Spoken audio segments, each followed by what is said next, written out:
Before we begin, if you love haunting tales filled with gothic horror, secret sisterhoods, and chilling twists, don't forget to like this video, subscribe to the channel, and hit the bell icon. This is more than just a story, it's a curse waiting to be awakened.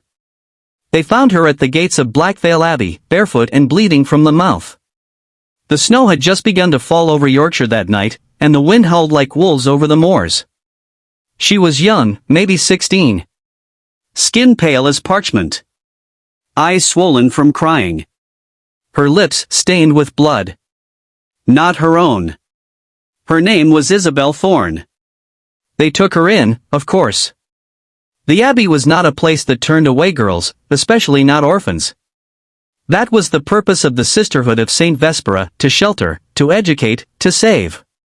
At least, that's what they told the world. Inside those tall, grey stone walls, surrounded by spires and stained glass saints, the truth was far more dreadful. Isobel never spoke of what happened to her before she arrived. The sisters didn't push.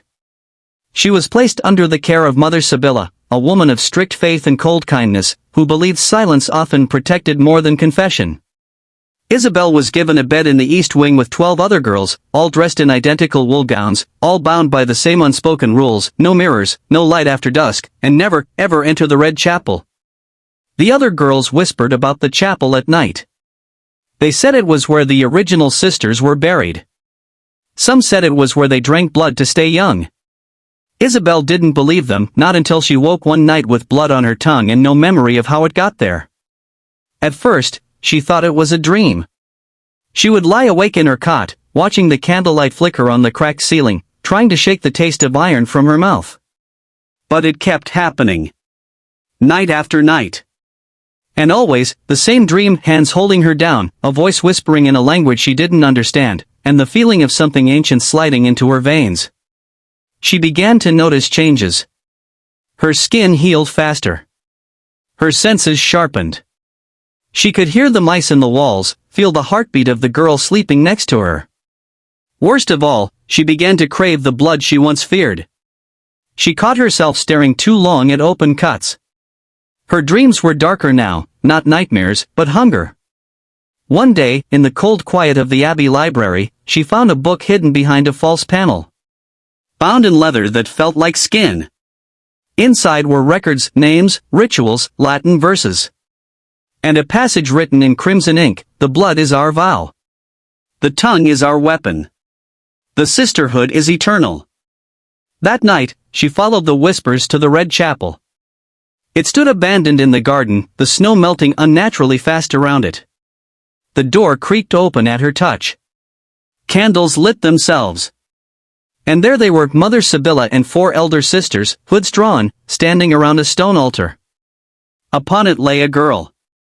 One of their own. Eyes wide with fear. They didn't see Isobel at first. But when they did, they didn't stop. "You were chosen, child," Mother Sibylla said calmly. "You bear the mark of the first tongue. It's time you understood what we are." Isobel should have run. She should have screamed. But instead, something inside her answered. A part of her that wasn't frightened, but curious. Hungry.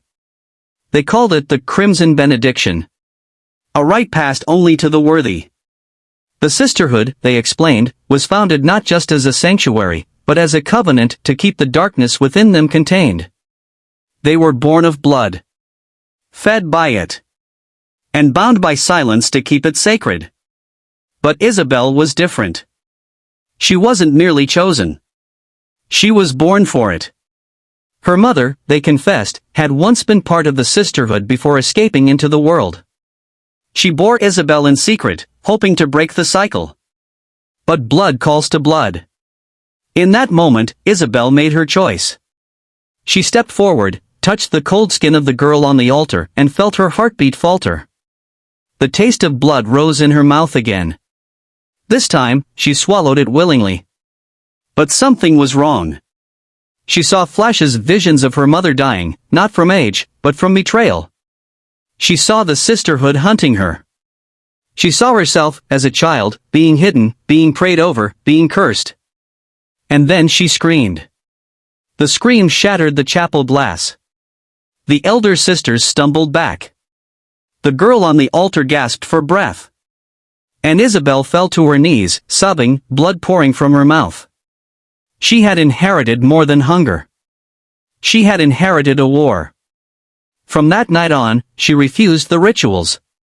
She refused the feeding. The sisterhood turned against her, called her a heretic. But some of the girls believed her. They remembered the pain. The fear. The dreams. A silent rebellion bloomed. One by one, Isobel taught them to fight the thirst.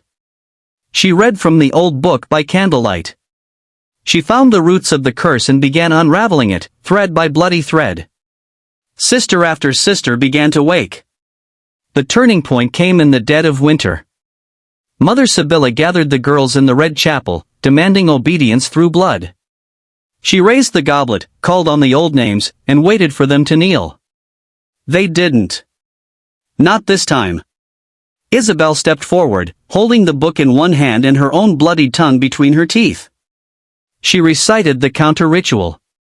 Her voice cracked but carried. Snow fell inside the chapel, and with it, the ancient sigils began to fade. Mother Sibylla lunged, fangs bared, but Isobel stood firm. I am the tongue, she whispered.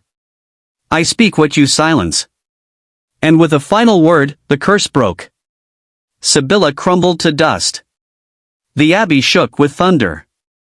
The candles went out. And the blood on Isobel's tongue turned to ash. That night, the sisterhood was reborn not in blood, but in truth. Isobel stayed at the abbey.